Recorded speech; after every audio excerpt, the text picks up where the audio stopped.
Good morning students. आज हम लोग अकाउंट्स के बेसिक 2 में कुछ इम्पोर्टेंट टर्मिनोलॉजी के बारे में और जानेंगे।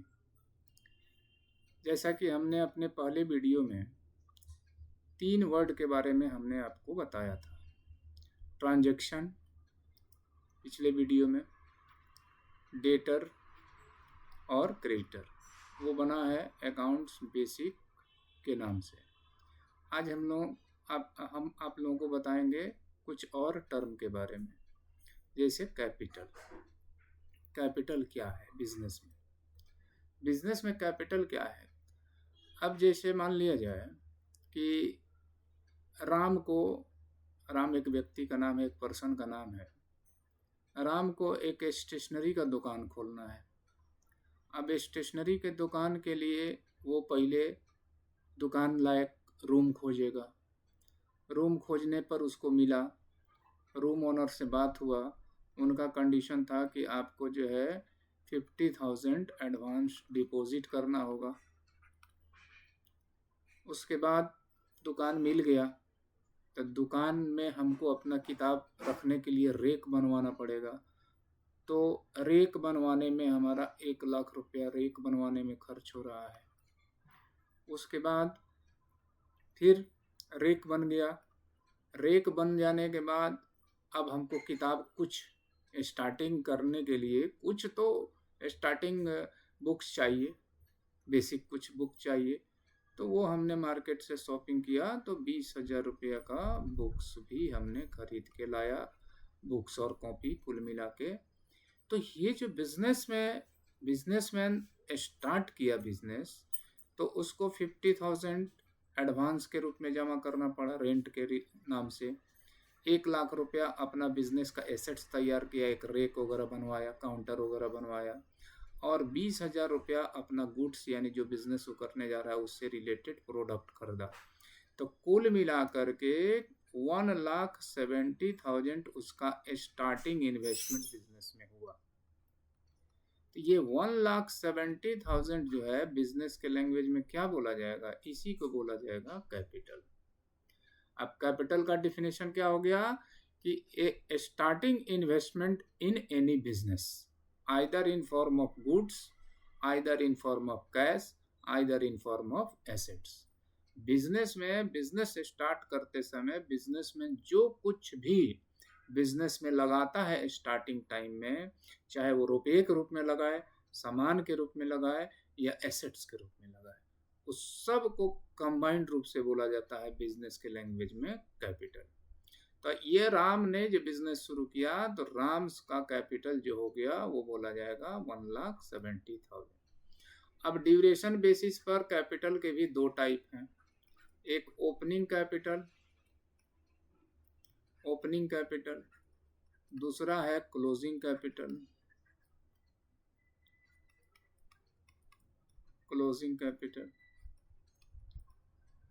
अब राम बिजनेस शुरू किया अगर 1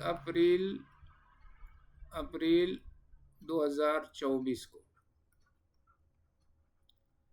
अब बिजनेस में इतना पैसा इन्वेस्ट करने के बाद at the end of the year यानी मार्च 31, 2025 को उसको 20,000 का प्रॉफिट हुआ। अब बिजनेस अभी स्टार्टिंग है, स्टार्टिंग फेज में है।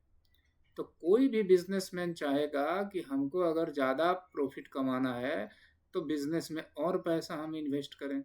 तब ये 20,000 का जो उसने प्रॉफिट अर्न किया तो हो सकता है कि 5,000 कुछ अलग काम के लिए निकाल लिया, अब 15,000 फिर री इन्वेस्ट कर दिया बिजनेस में। ठीक है, तब प्रॉफिट को बिजनेस में इन्वेस्ट करेगा, धीरे धीरे इन्वेस्ट करेगा, तभी तो उसका बिजनेस बढ़ेगा, तभी तो उसका आने वाले समय में प्रॉफिट भी बढ़ेगा। तो ओपनिंग कैपिटल हो गया 1,70,000, क्योंकि इसी कैपिटल से उसने बिजनेस शुरू किया। यानी अप्रैल 1 को उसका जो कैपिटल था वो ओपनिंग कैपिटल है। क्यों? क्योंकि स्टार्टिंग टाइम में वही उसका कैपिटल है। तो starting of the year business का जो कैपिटल है वो माना जाता है opening capital. End of the year कुछ इसमें एडिशन होता है प्रॉफिट को उसमें फिर री इन्वेस्ट करते हैं या और भी कहीं से फिर और एक्स्ट्रा पैसा लगाते हैं, तो वो फाइनली जो at the end of the year जो उसका कैपिटल होता है उसको बोला जाता है क्लोजिंग कैपिटल। तो इस एग्जांपल में 1,70,000 और 15,000 उसने री इन्वेस्ट कर दिया प्रॉफिट का, तो 1,85,000 जो हो गया उसका मार्च 31 को कैपिटल है ना, मार्च 31 2025 का, तो ये उसका हो गया क्लोजिंग कैपिटल। ठीक है, अब हम लोग देखते हैं ड्राइंग। ड्राइंग क्या है? एक बिजनेस का होता है, आगे आप लोगों को थ्योरी में मिलेगा, बिजनेस इंटिटी कॉन्सेप्ट या सेपरेट इंटिटी कॉन्सेप्ट। मतलब बिजनेस और बिजनेसमैन दो अलग अलग इंटिटी माने जाते हैं। अब राम जो है बिजनेस शुरू किया, तो राम ओनर है उस बिजनेस का, और राम ने एक जो दुकान खोला था, वो अगर उस दुकान का नाम है स्टेशनरी मार्ट, स्टेशनरी मार्ट। अब स्टेशनरी मार्ट उन्होंने खोला, तो बिजनेस में कोई भी स्टूडेंट अगर कोई भी किताब कॉपी पेन पेंसिल खरीदने के लिए जाता है तो बोलेगा कि हम जा रहे हैं स्टेशनरी मार्ट, या माँ दुर्गे स्टेशनरी। स्टेशनरी मार्ट उतना सूट नहीं कर रहा है, इसका नाम दूसरा ही बदल लेते हैं, जय मतलब शारदे स्टेशनरी, सरस्वती जी के नाम पर शारदे स्टेशनरी।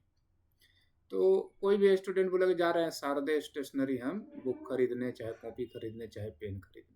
तो मार्केट में कस्टमर के नज़र में वो एक दुकान है जिसका नाम है शारदे स्टेशनरी, उसी नाम से लोग उसका जानते हैं। अगर ट्रांसपोर्ट से माल आता है इस स्टेशनरी शॉप का, तो शारदे स्टेशनरी के नाम से ही बिल बन के आएगा। तो मार्केट में कस्टमर और सप्लायर सब लोग उसको शारदे स्टेशनरी के नाम से जानेंगे। अब उस शारदे स्टेशनरी खोला कौन था? राम नाम का एक पर्सन खोला था, राम नाम का एक बिजनेसमैन खोला था। लेकिन राम के रिलेशन में, राम के फैमिली में, राम को जो है फैमिली मेंबर या उसके रिलेटिव राम के नाम से ही जानेंगे।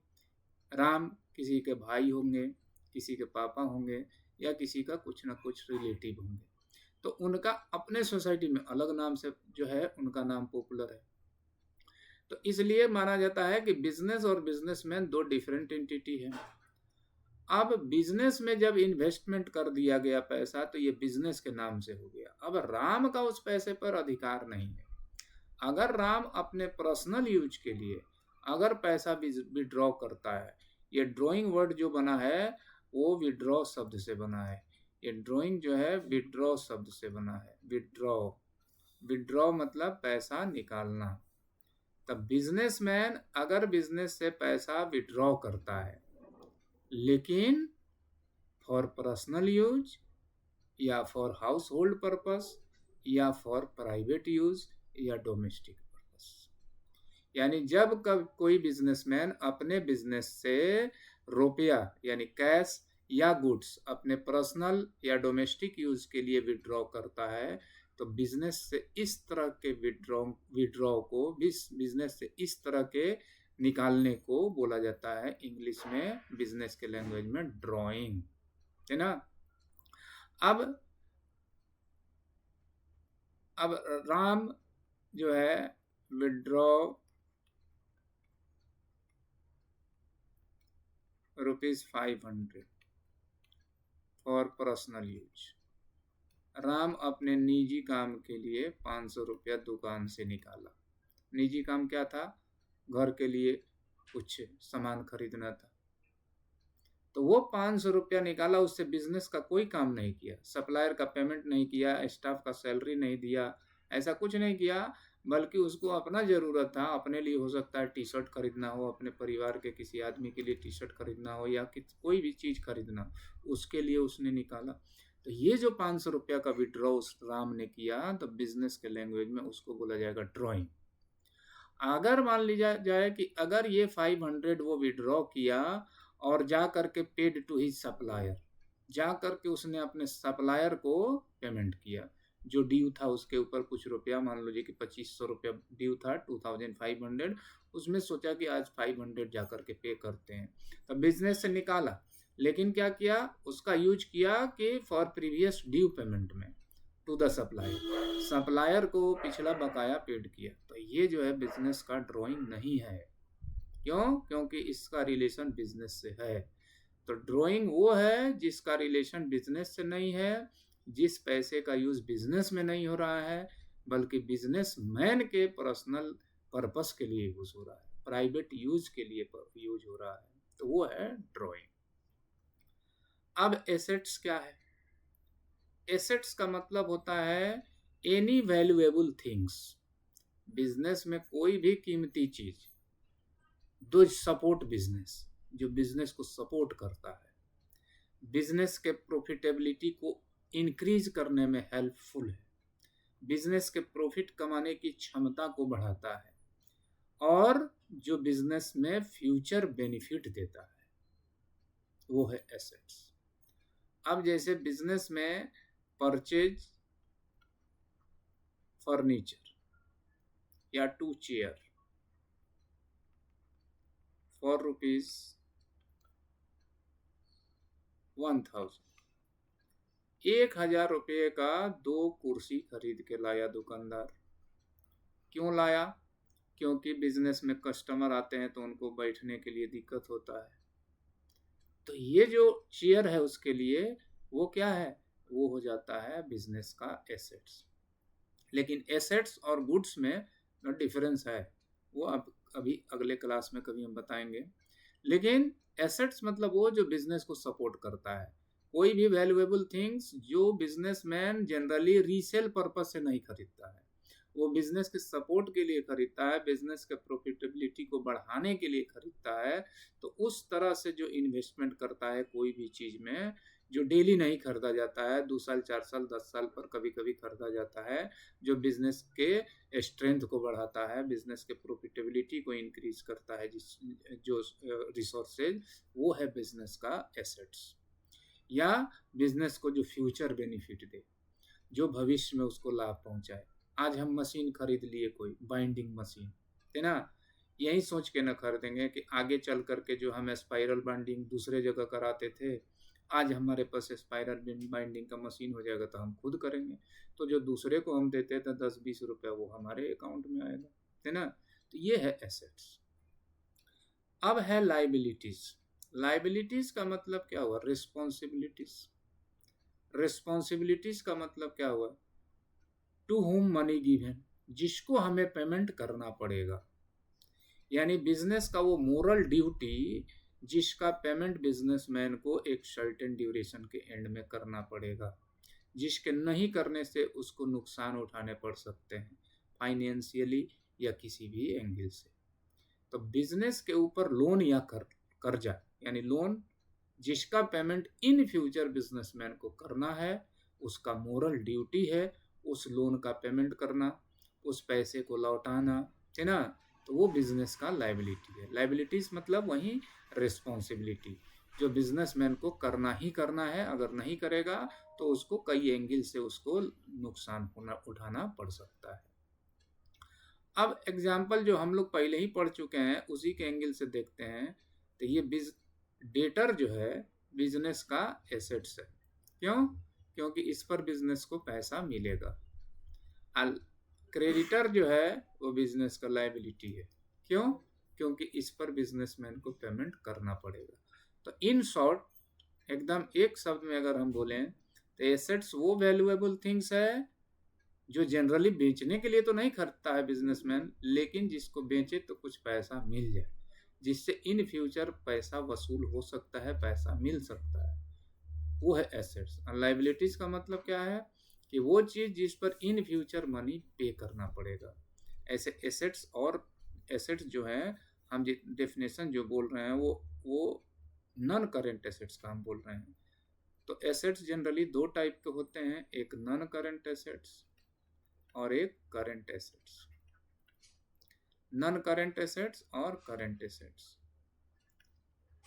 नॉन करेंट एसेट्स का ही डिफिनेशन हमने बोला है, करंट एसेट्स वो है जिसको बिजनेसमैन विद इन 1 ईयर जब चाहे कैश में कन्वर्ट कर ले, या वो बिजनेस में इसी पर्पस के लिए रखा ही जाता है कि साल भर के अंदर इसको रुपया में बदल लेना है, तो वो है करंट एसेट। जैसे डेटर जो है वो करंट एसेट्स है, स्टॉक जो है करंट एसेट्स है।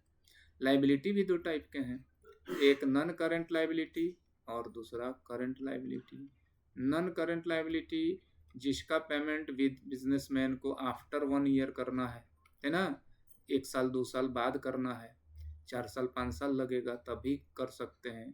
तो जो लॉन्ग टाइम के लिए हम लोन लिए हैं बैंक से या किसी भी आदमी से एग्रीमेंट के तहत, जो 2 साल 4 साल के बाद लौटाना पड़ेगा, वो है नॉन करंट लाइबिलिटी। और एक है करंट लाइबिलिटी। करंट लाइबिलिटी का मतलब क्या हुआ कि वो लाइबिलिटी जिसका पेमेंट बिजनेसमैन को विद इन 1 ईयर करना ही करना है ना, जिसको साल भर के अंदर करना पड़ सकता है, वो है करंट लाइबिलिटी। ऐसे ही और भी बहुत सारे टर्म हैं जो ज़रूरत के अनुसार आप लोगों को बताया जाएगा। आज के लिए इतना ही। Thank you. Good night.